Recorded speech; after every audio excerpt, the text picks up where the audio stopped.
할렐루야. 감사합니다. 우리 하나님의 은혜가 우리 모두에게 충만하게 임하시길 간절히 기도합니다. 예수님은 오늘 본문에서 예수를 믿는 것이 어떤 일인지에 대한 말씀을 해주시는 것을 볼 수 있습니다.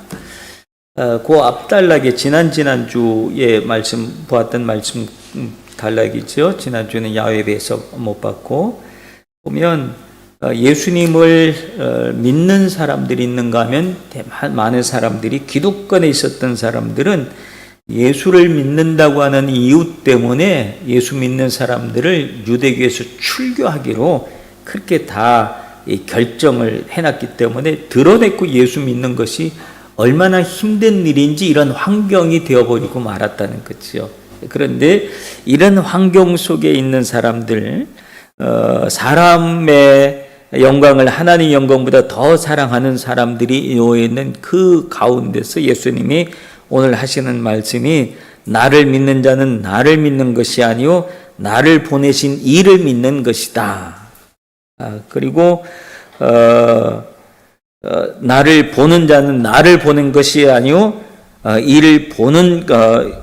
나를 보내신 이를 보는 것이다. 그래서 예수님이 자기 자신을 어떻게 얘기냐면, 나를 보는 건 인간 누구를 보는 게 아니야. 예수 누구를 보는 게 아니라 나를 보는 건 곧 누구를 보는 거라? 하나님을 보는 것이다. 나를 보내신 이를 예수님이 하나님이라고 말씀하셨기 때문에 하나님을 보는 거야. 그러니까 유대인에게 있어서는 지금 하나님이라고 하는 개념은 있어요. 왜냐하면 그들이 오랫동안 하나님을 믿고 섬기고 따라왔기 때문에 하나님의 이야기를 하면 하나님이 어떤 분에 대한 이미지가 있어요. 그런데 예수님에 대한 이미지는 없어요. 예수에 대한 이미지는 그들이 어떤 이미지로 가지고 있는 거예요? 이 땅에 와서 참 능력 있는 사람이 왔다, 병을 고치고 막 심지어 죽은 사람도 살려내고 하는 이런 놀라운 사람으로 이해를 하고 있지만, 그 예수님이 곧 하나님의 아들이라고 하는 이해는 없지요. 그렇죠? 그런 이해는 없고, 예수님이 아무리 자기가 막 나는 그 아버지께로부터 왔다 얘기를 해도 사람들이 그 말에 대해서 안 믿는 거죠. 왜냐하면 하나님에 대한 이미지가 있지만, 하나님은 하늘에 계신 하나님, 그리고 우리가 성경에서 그동안 구약 성경에서 쭉 봐왔던, 이때 뭐 구약 신약도 없는 거죠. 그들이 가지고 와 있었던 율법 속에서 늘 있었던 그 하나님에 대한 이미지만 있는데, 어느 날 갑자기 예수라고 하는 젊은이가 나서 나를 본 자는 나를 보내신 이를 보는 것이요, 뭐 나를 믿는 자는 나를 보내신 이를 믿는 것이다, 막 이렇게 얘기하니까 예수님을 믿고 따르는 사람들 입장에서는 와, 아멘, 야, 저분이 바로 하나님이구나 라고 하는 이미지를 갖지만, 그렇지 않은 사람들 입장에서는 예수가 하는 말이 어떻게 들릴까요? 아멘으로 들릴까요? 노멘일까요? 노멘이죠. 그렇죠? 그 말에 대한 이해를 할 수가 없고, 뭐 심지어 어떻게 들리냐면 신성모독으로 보이는 거죠. 이놈이 어떻게, 이 젊은 놈이 나타나더니 자기를 하나님이라 그리고 하나님의 아들이라 그리고 막 이 하나님이 나를 보냈다 그리고, 그러니까 마치 이단자를 보는 것 같은 그런 느낌으로 예수를 대하는 거예요. 그런 느낌으로. 오늘 우리가 이 땅에 살면서 그래요. 우리들이 가지고 있는 이미지하고 성경이 말하는 이미지가 잘 일치가 안 될 때가 있어요. 근데 일치가 안 될 때 우리는 성경의 이미지를 그리는 게 아니라 자기의 이미지를 가지고 무엇을 판단하려고 하는 그런 성향이 우리에게도 많이 있다는 거죠. 마치 유대인들이 자기들이 그렸던 그 하나님에 대한 이미지, 그리고 예수님이 말씀하시는 새로운 형태의 하나님에 대한 이미지 말씀이 이게 와닿지가 않는 거죠. 그러니까 그들은 예수에 대해서 더 이상하게 생각하고, 예수님이 이렇게 하면 할수록, 이렇게 말씀을 하시면 하실수록 예수님은 점점 더 어려워져 가고 있는 거예요. 입지가. 사람들에게 더욱더 미움을 받게 되고, 많은 사람들이, 특별히 종교적 기득권으로 있었던 사람들이 예수를 바라보는 시선이 어떨 수밖에 없을까요? 고울까요? 미울까요? 미울 수밖에 없는 거죠. 뭐 저런 놈이 다 있나? 저렇게 젊은 놈이 와가지고 아마 그런 생각을 가지고 마치 그들은 오히려 분노했는지도 몰라요. 왜? 하나님 신성 모독이라고 하는 그런 마음을 가지고 예수에 대해서 분노했는지도 몰라요. 분노하고. 근데 그럼에도 불구하고 예수님은 계속해서 말씀을 이어가요. 지금 그렇게 생각하고 있는 그들을 향해서 예수님이 하신 말씀이 46절에 보면 뭐라 그래요? 나는 빛으로 세상에 왔다. 물은 나를 믿는 자는 어두움에 거하지 않게 하려 함이니라 하면서 예수님이 자기 자신이 빛이라고 하는 사실을 이야기해요. 그리고 나를 믿는 사람은 어둠에 거하지 않는다. 이 말은 뭐예요? 나를 믿는 자는 너희도 빛 가운데 거할 것이다 라고 하는 말씀을 해주시는 거예요. 많은 사람들이 어둠 속에 살아가고 있다고 예수님은 말씀을 하십니다. 그러니까 자기들이 생각한 그 틀에 갇혀서 사는 사람들, 율법이라고 하는 그 틀에 갇혀서 사는 사람들을 예수님은 어디에 사는 사람이라고 정의를 해줬냐면 너희들은 어둠 속에서 살아가는 이들이다라고 얘기합니다. 어떻게 보면 우리가 예수 그리스도를 제대로 만나지 못하면 우리 모두 다 어둠 속에서 살아가는 사람들일 거예요. 어둠 속에서 살아가는 사람들은 어둠이 익숙한 사람들은 빛이 오히려 싫어요. 어둠이 익숙한 사람은. 무슨 말인지 이해가 되시죠? 우리가 어둠에 익숙하면 갑자기 빛이 비추면 눈 부시고 눈이 아파요. 심지어 눈이 아파요. 그래서 눈을 다시 감잖아요. 빛이 갑자기 확 들어오면 오히려 눈을 감잖아요. 왜? 빛 때문에 눈이 아프고 그러니까. 그래서 어둠에 익숙한 사람은 빛을 오히려 싫어한다니까요. 왜냐하면 어둠 속에서도 살아갈 수가 있어. 어둠 속에서도. 왜? 계속 그렇게 살아왔으니까 나름대로 살아가는 방식이 생긴 거예요. 어둠을 살아가는 방식이 생긴 거예요. 그러니까 그들이 어둠을 살아가는 방식 속에서 많은 이 종교인들이 바리새인들, 제사장들 막 이런 종교인들이 등장을 하면서 그 속에서 나름대로 역할을 하죠. 근데 그들의 이때 당시 있었던 종교인들의 역할이 많은 대중들을 향해서 어떤 것을 했을까요? 착취였어요. 착취. 하나님 앞에 심지어 하나님 앞에 예배 드리는 예배 행위도 제사장들이 오히려 착취의 수단으로 삼았어요. 어떻게 착취의 수단으로 삼았을까요? 예수님 앞에 하나님 앞에 제사 드리려면 동물을 가지고 와야 되는데 동물을 집에서 가져온 것은 너 이거 흠이 있어서 안 돼. 그리고 어떤 대신에 자기네들이 검증을 다 해놓은 그런 희생제물 여기 있다. 동물 여기 있다. 이걸 사라. 근데 그게 비쌀까요? 쌀까요? 터무니없이 비싸잖아요. 뭐예요? 착취잖아요. 그러니까 근데 일반 사람들은 거기 익숙해버리면 그건 뭐 의리 그런 거지 뭐 당연히 거기가 더 비싼 거지 뭐. 그리고 거기에 대해서 처음엔 불만을 갖다가 나중엔 불만도 안 가죠. 왜? 그건 원래 그런 거야. 원래 거긴 비싼 거야. 그리고 그래도 그걸 사야지 문제없이 우리가 빨리 예배 드리고 집에 갈 수 있지. 안 그러면 우리 예배도 못 드린다. 그러니까 오히려 그렇게 해주는 것이 더 고맙다. 사람들이 그렇게 생각을 하고 오히려 살아갈 거예요. 왜냐하면 어둠에 익숙한 삶을 사는 거예요. 근데 예수님이 그 어둠에 익숙한 삶을 살아가는 사람들에게 나는 빛이다라고 얘기를 해요. 그리고 예수님에 대한 그 빛 대신 예수님의 사역을 통해서 빛이 들어가니까 어둠이 빛을 싫어하는 거잖아요. 그러니까 이때 당시 종교인들이 예수를 싫어하는 거예요. 박해를 하는 거예요. 미워하는 거예요. 그리고 결국은 예수를 십자가에 못 박아 버리는 거예요. 너 때문에 우리의 기독권이 무너질 수 없다. 그러니까 네 하나가 죽으면 우리 다 편안하다. 그래서 예수를 죽여버리고 만 거지요. 근데 예수님은 나는 빛으로 세상에 왔다. 모든 나를 믿는 자들은 어둠에 거하지 않는다. 빛 대신 예수님을 발견한 사람은 빛을 통해서 무엇을 발견하게 됐냐면 내가 어떤 삶을 살아가고 있었는지를 발견하게 된 거예요. 아, 내가 어둠 속에 너무 익숙한 생활을 하고 있었구나. 근데도 이게 잘못된 줄 모르고 살아왔구나라고 하는 사실을 빛 대신 예수님을 통해서 발견하게 된 거예요. 내가 잘못 살고 있었다. 아, 내 몸이 이렇게 지저분했었네. 내가 이렇게 더러웠었네. 라고 하는 사실들을 빛 대신 예수님을 통해서 알게 되는 거죠. 그러니까 알게 되니까 다시 어둠 속에 안 들어가려고 그래요. 어둠에 거하지 아니한다라고. 그래서 예수님을 발견한 사람은 더 이상, 즉 빛을 발견한 사람은 빛 속에서 살라 그러지 환한 데서 살라 그러지 어둠 속에서 살아가려고 하지 않는 거예요.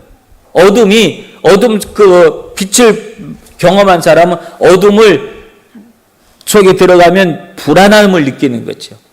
오히려 내가 불안해지는 거예요. 무슨 일을 당하는 거 아니야? 근데 어둠 속에 계속 살았을 때는 불안함이 없었어. 익숙했었으니까. 근데 빛을 보고 난 다음에는 어둠이 불안해지는 거예요. 그렇죠? 무슨 말인지 이해가 됐죠? 예. 우리가 예수 그리스도를 만나고 그리고 빛 대신 예수님을 만나고 내가 예수로 인하여 내가 빛을 경험했어요. 내가 성령으로 말미암아 내가 내 안에 성령의 충만함이 생겼어요. 그럴 때는 내가 어둠 속에 다시 돌아가지 않아요. 왜? 이 빛이 얼마나 좋은지를 알았으니까. 어둠 속에서, 즉 그 죄악 속에서 살아갈 때는 그게 죄인지도 몰랐고 당연한 줄 알았고 익숙했고 아무렇지도 않았어요. 근데 빛을 경험하고 참되신 예수님을 발견하고 난 다음부터는 그 생활로 다시 돌아가는 걸 두려워하는 거예요. 겁내하고 무서워하고 저러다 내가 죽으면 어떡하나 두려움이 있고 그런 거예요. 그래서 더 이상 빛 가운데 빛 어둠 속에 거하지 아니한다라고 해요. 그리고 예수님은 하시는 말씀이 47절에 보면 사람이 내 말을 듣고 지키지 아니할지라도 내가 그를 심판하지 아니하노라 그래요. 내 말을 지키지 않아도 내가 심판하지 않는다. 즉 우리가 하나님 앞에 죄를 졌어요. 하나님이 다시는 그 죄를 짓지 않게 하려면 죄진 그 시간에 따끔하게 야단을 치면 아이고 큰일 났다. 그리고 다신 그 죄를 짓지 않을 거야. 근데 하나님이 내가 죄를 지을 때마다 내 손을 너 이 손으로 죄 졌어. 그리고 손을 잘라버리고 네 발로 죄 졌어. 발을 잘라버리고 하나님이 그렇게 안 하시잖아요. 그죠? 만약에 그렇게 했다면 다시는 내가 손이 잘린 것이 내 죄 때문에 내 손으로 지은 죄 때문에 잘렸다 그러면 다시는 그거 안 할 거야. 아마 손이 잘렸는데 발이 잘렸는데 죄 지을 때마다 사고가 나는데 죽을 뻔하는데 어떻게 죄를 짓겠어요? 하나님 무서워서. 그럼에도 불구하고 우리가 살아가다 보면 죄를 졌는데도 내가 괜찮은 거예요. 손으로 죄를 졌는데 내 손이 멀쩡한 거야. 발로 죄를 졌는데 내 발이 멀쩡하고 그래요. 그래서 우리가 죄를 계속 짓는 거야. 뭐 어떤 줄 알고 괜찮은 줄 알고 죄를 계속 짓는 거야. 예수님이 그렇잖아요. 내 말을 듣고 지키지 아니할지라도 내가 그를 심판하지 않는다라고 해요. 예수님이 그렇게 말씀하신 이유는 뭐냐면 내가 온 것은 세상을 심판하려 함이 아니요 뭐라 그래요? 세상을 구원하려 함이니라. 예수님이 그때마다 심판하지 않는 이유, 하나님이 그때마다 심판하지 않는 이유는 심판이 목적이 아니라 구원이 목적이기 때문에 그렇다. 그래서 계속해서 무엇을 들려주냐면 하늘의 음성, 메시지를 들려주는 거예요. 계속해서 성경을 통해서 주의 종들을 통해서 말씀을 계속 들려주는 거예요. 뭘 하기 위해서? 구원을 위해서. 그렇게 살지 마시오. 그 죄에서 돌아서시오. 회개하시오. 그 얘기를 계속하는 거예요. 뭘 위해서요? 구원을 위해서라는 거예요. 심판을 위해서가 아니라.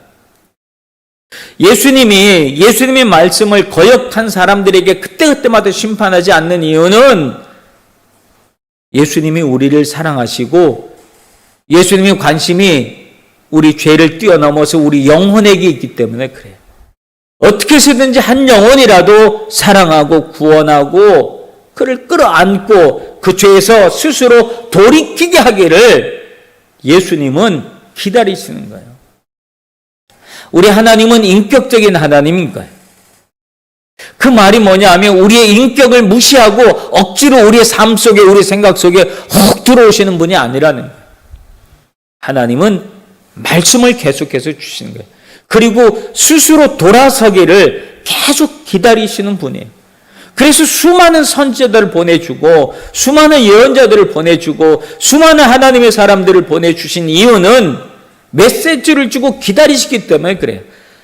그래서 이 사람이 안 되면 또 저 사람을 보내고 그 시대가 아니고 다른 시대가 달라지면 또 다른 시대의 사람을 또 보내주고 계속해서 그렇게 해서 하나님은 우리에게 구원의 기회를 주시고 있는 거예요. 그래서 보라 지금이 구원의 날이요 은혜의 날이다 라고 하면서 오늘 이 시간 우리가 살아가는 지금 이 시간도 하나님은 우리에게 은혜와 구원의 날로 우리에게 허락하고 있다. 심판의 날이 아니라. 그런데 그러면 심판은 없냐? 심판은 없냐? 아니죠. 심판은 반드시 있어요. 뭐라 그래요? 48절에 보면 나를 저버리고 내 말을 듣지 아니하는 자는 자를 심판할 리가 있으니 곧 내가 한 그 말이 마지막 날에 그를 심판하리라. 즉 심판은 심판할 이가 있나니 즉 하나님께 맡기는 거예요. 심판은 그 하나님께 맡기는 거예요. 그러니까 하나님은 우리의 심판주가 되신 거예요. 예수 그리스도는 우리의 구원주가 되어주시고 예수님이 아직 재림하지 않으셨어요. 그렇죠? 초림하신 예수님은 아기 예수로 오셨어요. 아기 예수로 오신 이유는 우리의 모든 죄악을 인간과 똑같은 몸으로 오셔서 우리의 모든 죄악을 대신 담당하시기 위한 최적의 조건으로 오신 거예요. 완전한 인간의 몸으로 오신 거예요. 그래서 십자가상에서 인류의 모든 죄악을 예수님이 대신 짊어지시고 그리고 십자가에 못 박혀 돌아가신 거예요. 그리고 성령을 보내주셔서 오늘 성령 강림주일인데 성령을 보내주셔서 예수님이 이루어놓으신 그 구원 사건을 믿게 하기 위한 사역이 성령님의 사역이에요. 그래서 성령의 사역이 시대를 뛰어넘어서 시공간을 뛰어넘어서 역사하시는 분이에요. 그래서 오늘 이 시대 우리에게도 역사해 주셔서 2000년 전에 있었던 그 십자가 사건의 의미를 우리에게 다시 깨우쳐 주시고 예수님이 십자가가 누구 때문이었는지를 깨닫게 하시고 그리고 그 사실을 믿게 하시는 거예요. 그리고 그 믿게 하면 그 앞에 우리의 죄악을 스스로 자복하고 회개하게 하시는 거죠. 그래서 지금은 아직 구원의 날이에요. 그래서 아직은 기회가 있어요. 수많은 사람들이 아직 예수를 믿을 수 있는 기회가 있어요. 그 날들이 있어요. 근데 마지막 날이 있다는 거예요. 그 마지막 날은 언제냐? 예수님이 다시 오신다고 말씀하신 재림하시는 날. 그 날은 예수님이 우리에게 있어서 구원주로 오시는 분이 아니라 마지막 날은 심판주로 오시는 분이에요. 그때는 내가 이제 이만큼 시간을 시컨 주었지? 성령의 역사하심으로 이렇게 충분한 시간과 환경과 여건을 다 줬지? 이제부터는 그 결과를 심판하는 날이야. 그게 예수님이 다시 오시는 그 예수님, 재림하신 주님은 우리에게 심판주로 그 날이 있다는 게 반드시. 그때는 우리가 뿌린 대로 심은 대로 거두는 심판의 날이 그 시간이 분명히 있다는 거예요. 그래서 우리는 그 심판의 날에 대한 생각을 하고 믿음을 가지고 오늘 우리에게 주어진 이 시간을 하나님의 말씀으로 은혜로 우리가 살아내야 된다는 거예요. 그래서 심판에 대해서는 곧 하나님께 맡기고, 그러나 지금 예수님은 심판하지 않는다. 지금은 너희를 구원하려고 하신다. 요한복음을 기록한 이유가 제일 처음에 요한복음 시작할 때 했던 말씀이 뭐였어요? 요한복음은 많은 사람들이 예수님을 믿게 하기 위해서 기록을 했다 그랬어요. 그러니까 많은 사람들이 오늘 예수님이 말씀하신 것도 아직까지 너에게는 믿음의 기회가 있다는 거죠. 내가 온 것은 심판이 아니라 아직 여전히 유효한 구원의 기회가 너에게 있다. 아직 우리가 복음을 들고 세상을 향해서 나가면 성령이 역사해 주셔서 주께로 돌아오지 않는 이들을 주께로 돌아오게 하는 그런 역사의 날이 있다라고 하는 사실을 말씀해 주시는 것을 볼 수가 있어요. 그래서 나는 그 생명이 영생인 줄 아노라 하면서 우리에게 영원히 살 수 있는 그 날, 구원받은 자들이 영원히 살 수 있는 그 날이 있다는 사실을 우리에게 말씀해 주시는 것을 볼 수가 있습니다. 그러나 하나님께서 예수님이 아무리 그렇게 구원에 대한 말씀을 해주셔도 끝까지 거부하는 자들은 여전히 있다는 거죠. 끝까지 거부하는 자들. 그렇죠? 48절에서 나를 저버리고 내 말을 믿지 아니하는 자들. 여전히 예수를 거부하고 믿지 아니하고 저버리고 받지 않고 그런 이들은 반드시 그 심판의 날을 만날 수밖에 없다는 사실을 오늘 예수님께서 우리에게 말씀해 주십니다. 오늘 이 시간에 아직은 오늘 우리에게 주어진 이 시간이 구원의 날이란 사실. 예수님은 심판을 위해서가 아니라 지금 구원을 위해서 아직 우리에게 시간을 주셨다는 이 사실을 우리가 기억하고 우리가 이 사실 안에 먼저 구원받은 자로서 아직 구원에 이르지 못한 우리 주변에 그 누구에게 복음을 증거할 수 있도록 우리 하나님 은혜를 내려 주시옵소서라고 오늘 이 한 시간에 주님의 말씀을 기억하시면서 우리 합심해서 함께 기도하는 시간 갖도록 하겠습니다.